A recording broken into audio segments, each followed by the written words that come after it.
State, Godswill Akpabio, appears to have misinformed the public when he claimed that Nigerians can no longer pay any domestic worker below 70,000 naira as minimum wage. Akpabio was speaking at plenary after the new minimum wage bill was passed into law. Akpabio emphasized that the new wage applies to all and sundry, including employers that hire a maid, driver, or gatekeeper. Let's take a look. Every Nigerian employed in any kind of employment, be it private sector, government, or otherwise, would not receive anything below 70,000 a month. And this is the beauty of minimum wage. It is not maximum wage. It only says that if you're a tailor and you employ additional hand, you cannot pay the person below 70,000. If you're a mother and you have a newborn child and you want to bring in a housemaid to look after your child, you cannot pay that housemaid below 70,000. All right, Ifemi, before I come to you. Section 4 of the National Minimum Wage Act 2019 stipulates that the minimum wage requirement does not apply to employers with fewer than 25 employees. Well, according to the law, an establishment with the following employees exempted from the minimum wage: A, part-time basis; B, commission or piece rate; C, establishment employing less than 25 persons; D, workers in seasonal employment like agriculture; and any person employed in a vessel or aircraft to which the laws regulating merchant shipping or civil aviation apply. Adefemi Akinsoya. We were just discussing Akpabio yesterday, and I was, praising him for apologizing and promising to treat women better. And now another one.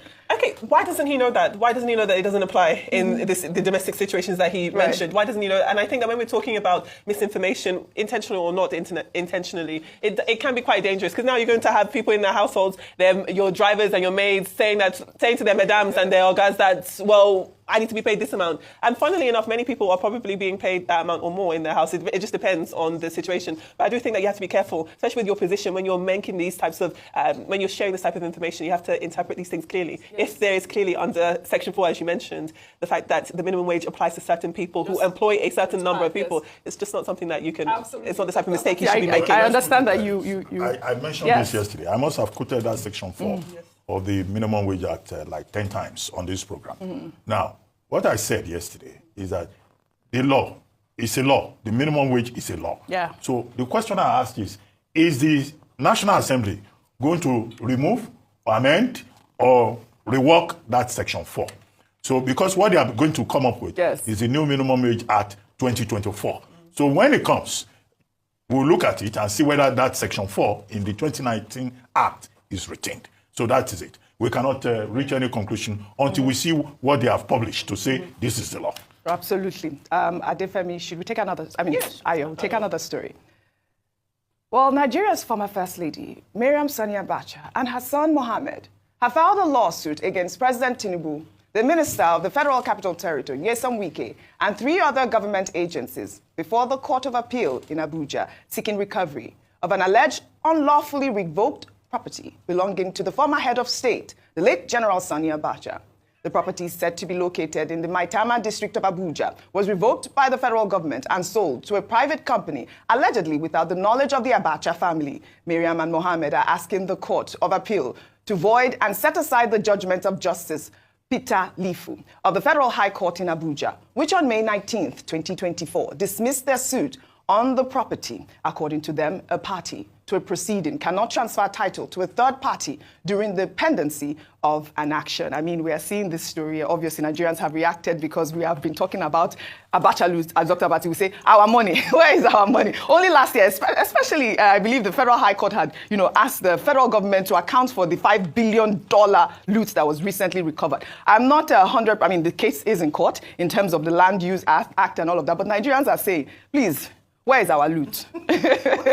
In fairness to them, we don't know how this land was gotten. Yes. We don't know if it passed due process at the time it was allocated. We don't know where the money came from that bought the land, whether it was. I don't want to believe that all their wealth is from loot, even though we've seen that a significant amount of Nigerians' common wealth is in the coffers of a particular family. And so I can understand a number of people coming out to say that you are in court again for another property. Yeah. But as you mentioned, and as you stated earlier, the matter had been to court and was struck out because they said they didn't have jurisdiction. Now Now they're appealing as well, stating that they didn't quite agree with the ruling of that particular court, and they're going to the appeal court, even though the property in question has now been sold to a Salamed organization. So the Salamed organization is joined as the fourth respondent to this particular action. So let's see how this will pan out. But just to mention that, unfortunately, and this is what happens with bad leadership, bad governance, looting, everything you own will be put under scrutiny. Yeah. Everything you own will be seen as, is it really your money that you used to purchase this, or is this one of Nigeria's commonwealth that has been, put into a particular land and now you're claiming the land? That is the challenge here. But we don't know if indeed it is,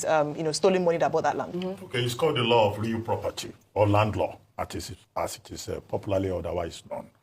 Now, every Nigerian, whether you are Abacha's son or Abacha's wife, you have the right to own property, movable and immovable property, under Section 43 of the 1999 Constitution.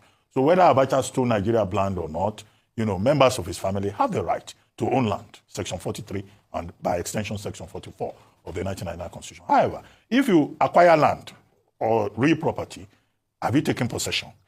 Possession is 99% of the law. 2, do you have the appropriate title to it?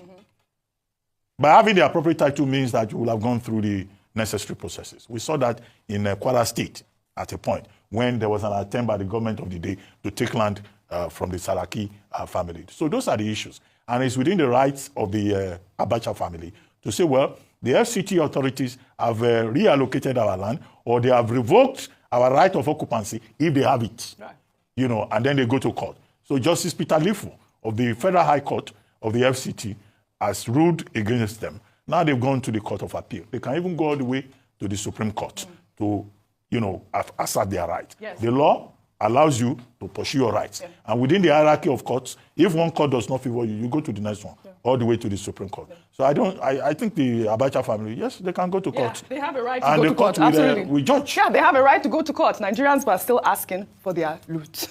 Well, let's head over to Tanzania now, where earlier in the week, the country's president